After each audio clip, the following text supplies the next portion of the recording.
Sorry about the camera battery dying yesterday. I didn't realize that it had died. I went ahead and adjusted the gear and pushed the button on the camera and didn't realize it had stopped. And then about 20 minutes later, after I cleaned up, I started recording to do the final part of the video, and then it just kind of died as I finished up, and I thought, oh, well, my battery just went dead. And then when I went in to edit, I saw I didn't have the video of that. So I'm just going to show you quickly. It's a really super easy to adjust. So I'm going to just give you a quickie show of how to adjust the steering gear. So in adjusting the preload, this is what you do to adjust it. You put a wrench on there, loosen that nut, hold the shaft screw, loosen the nut, and then you turn that screw, one way or the other. This way tightens, that way loosens. And then you hold the screw when you tighten the nut back down so that it doesn't move, and then recheck the preload. So I'll show you the preload. I have an inch-pound torque wrench here, and you can turn this dial here to zero your inch-pound thing there. And then you can set your thing up there, and then you can put it on here, and then you can turn it. And it looks like I got about maybe 4 inch-pounds of preload not on center. It was all the way to lock to one side of the, I don't know if that shows up there or not, one side of the thing. And then you continue turning, and it's going through center now because I can feel more resistance. Now I'm past center, and then I can look at it again. And that's right about, let's see, that would be 10, 12, maybe 13 inch-pounds. 13, close to the 14. It's about to the maximum. And I've run this back and forth both directions numerous times and got the same reading, so we're going to call it good. And it only took a couple minutes to do that.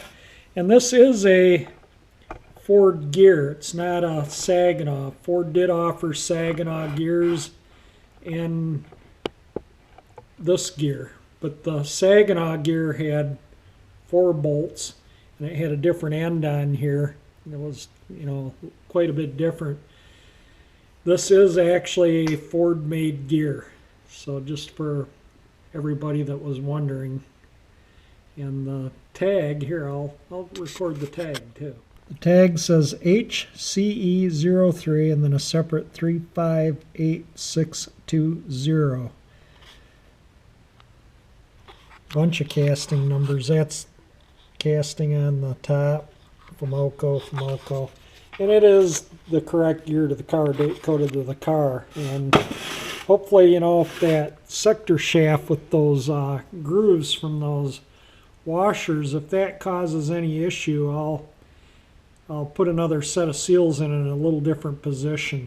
And if that doesn't take care of it, I'll replace the shaft. But I'm hoping it doesn't leak. Those are some pretty good grooves in the shaft, but I'm pretty certain they're from those washers. And I don't think the seal surface is riding in that groove. I think that's right where the washer is. So that's why I'm not going to worry about it a heck of a lot. And like I say, if it leaks, I'll pop it out, pop it back apart, and I'll there's enough room to where you can put the seals a little one way or the other.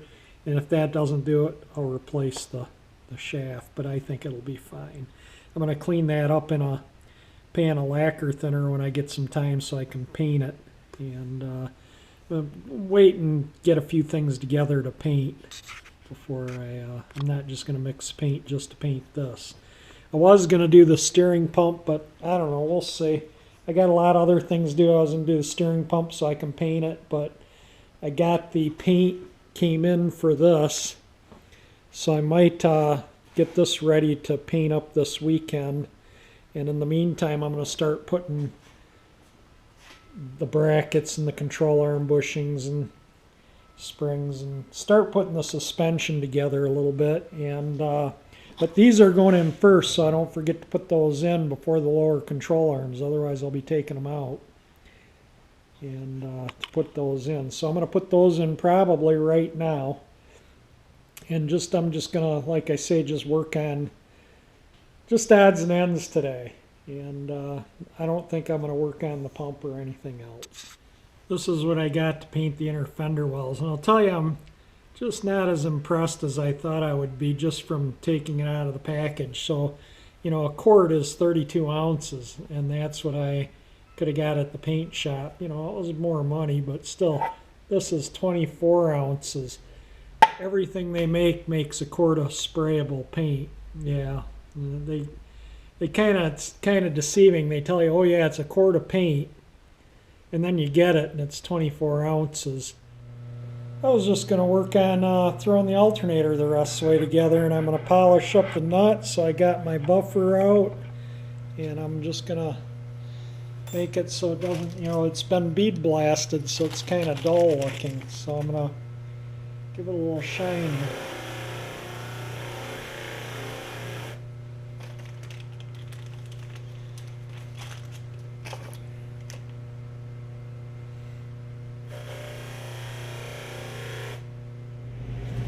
There we go. Nice quiet new bearings.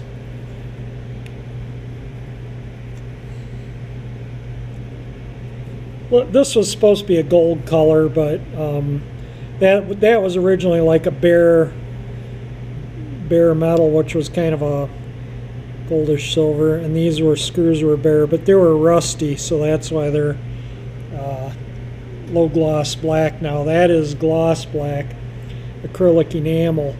And the reason why I use that on these pulleys is the other stuff, as centrifugal force from them spinning, flicks the paint off over time. I've found that this stuff stays on pulleys. It's been on my Bel Air for 35 years and still fine, and if I repaint pulleys with a spray can or anything else, within a few years there's no paint left on them.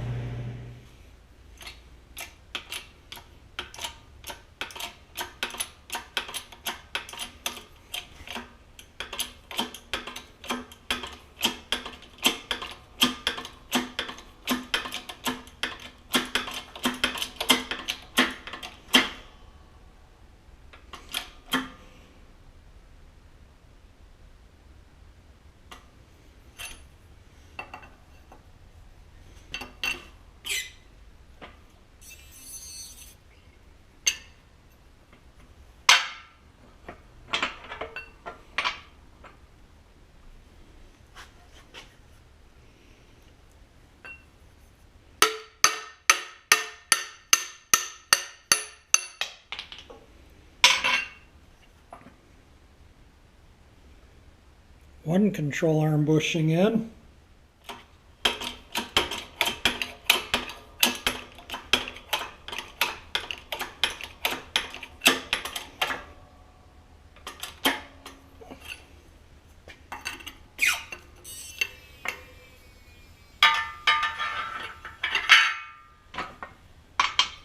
Two control arm bushings installed. Got the lower control arms just sitting in there. I didn't tighten the nuts, and I'm not going to tighten them until the car's assembled sitting on all four wheels. I mean, you don't want your rubber twisted when it's parked, and I'll show you what I mean. See how there's teeth on the bushings here? Those teeth bite into these washers, into the control arms. Can you see the... I don't know if the teeth marks show up on that or not, but if you assemble stuff and tighten it up with it all like this while it's hanging down, and then you set the car on the ground, it twists the rubber and it stays twisted, and then when you push down on it, it even twists it more. And it'll just tear up your bushings prematurely. So just put your suspension completely together. I'm going to leave these nuts loose, just these two, which are on the ends of these, and those nuts loose right here until the car's sitting completely assembled. I mean the engine, hood, everything in it ready to go. So the full weight's on the suspension, and then I'll go around and tighten all these up, and that way they will be kind of in their neutral state like this when the car is parked, and they just last a heck of a lot longer. Did you notice I put the engine mount brackets back on? They almost don't even show up there. Everything's so nice and clean now. Those are gloss black acrylic enamel, so you can kind of see the difference between those and the satin black, or that's not satin, that's semi-gloss Rust-Oleum, and that's PPG acrylic enamel. Getting ready to put the upper control arm bushings in, and they need to be pressed in, so I got a piece of steel and cut it. It'll fit in between there to keep this from collapsing, and that'll keep that in. This will keep this in. It's usually a C-shaped thing, special tool Ford makes. And then the bushing I want to push on this part. And I just happen to have a bearing race that fits that, you know, somewhat. It fits best this way. And then for the other end I have this. This is a tool for shimming Mercruiser Alpha 1 Gen and Gen 2 out drives, and that fits too. So this is going to be my, that won't hurt it to press in the bushings.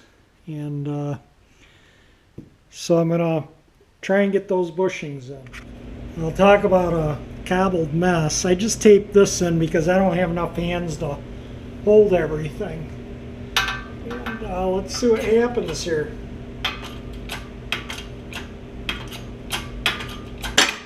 Whoops.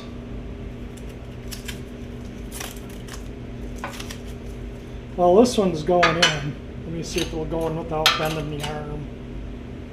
Yeah, I'm not going to take a chance on bending the arm. I'm going to put my steel back in there.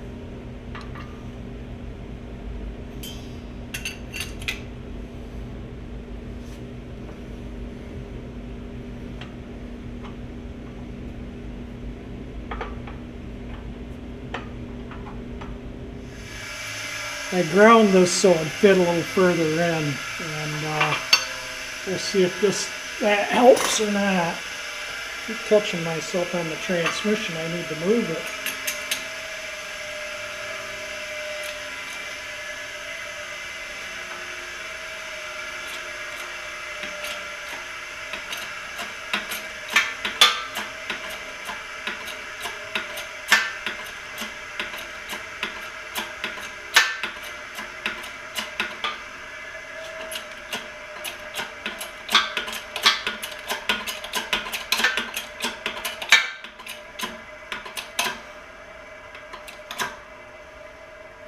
And I would say that's in. You could see that bending. I was putting quite a bit of pressure on it.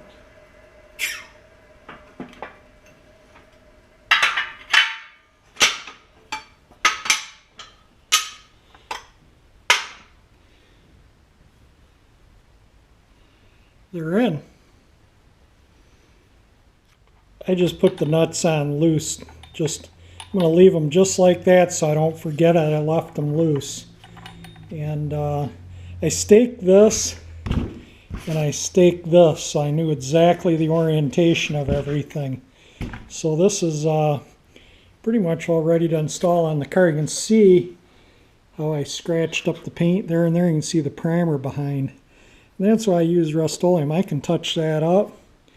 Once the paint's dry, you won't even know it. So I'm going to touch that up and then install arms on the car. I'm going to mask rubber. I'm going to get paint on that because that'll keep that from rusting, but I don't want paint on the rubber. I just put these back in exactly where they were originally. So I wrote the measurements on the fender there, and here I just measured, I just set that one.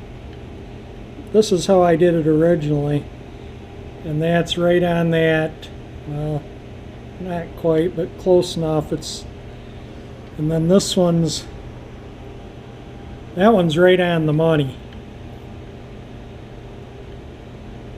That one needs to go that way about a 32nd of an inch, so I don't even know if I'm going to horse with that because I'm going to have the car aligned anyway when it's done, but I might fool with it. But the way they align these cars, you loosen these up, Then there's a rod that goes in here, a little apparatus that hooks over this. And then there's like a turnbuckle. And so you turn it to pull it this way. It wants to push this way from the car sitting on it. So you only need to have them that pull this way. So you turn the nut to pull it until you get your alignment right, and then you tighten these up. So there's one there, one there. Actually, there's one there, and one here and here when you have it on the rack. And then you can adjust it to, you know, to get your alignment right. So there's a couple places I can go to, but the one place he probably has these. He's an old school shop. If he doesn't, I'll make them. You know, they're pretty cut and dry and easy to make. But anyway, I'm going to loosen these back up and try and get that exactly the way it was. Alright, I got them pretty much all spot on. That's right on the mark, 1/2 inch.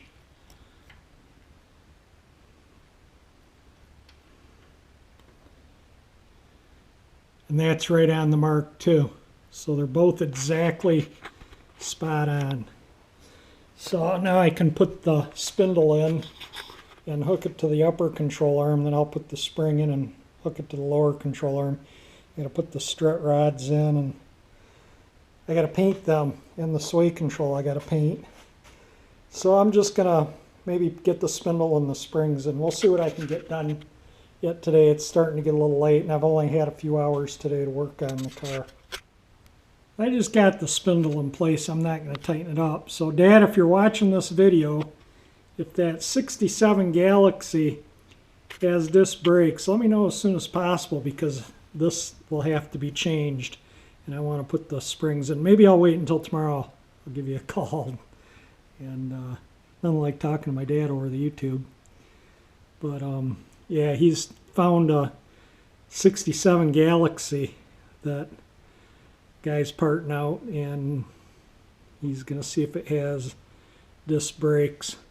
And I asked him to get me the proportioning valve, so even if it has drum brakes, I can use it for it. Because they're bronze or brass, they don't go bad. You know, I can fix the switch if the switch for the warning light's bad. But you know, I'd like to put the brake lines on before I put the engine in, so I'll need the proportioning valve. And if it doesn't have disc brakes, or if it's no good, he said it was sunk in the dirt to the chassis, and there was a pickup truck sitting on top of the car. So the guy was going to get out there and see what it had, and if it's got discs. I told him just to, so Dad, this is what I need. If he can just separate the two ball joints and take this assembly off, and the proportioning valve, everything, you know, I'll get new rotors, new calipers, all that stuff, but, you know, it's just easier, just separate them, and then I can get all that stuff. You know, I don't care if the rotors and calipers are on it or not. They're probably going to be all seized up and have to work to get it apart anyway.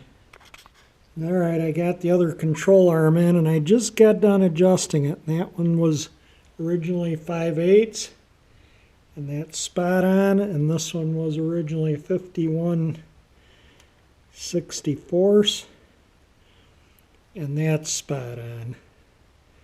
Whether those show up or not, I don't know, but I got them set exactly to where they originally were, and both these are tight. And I did find a new bolt to replace that one that had some messed up threads, and it's exactly the same bolt.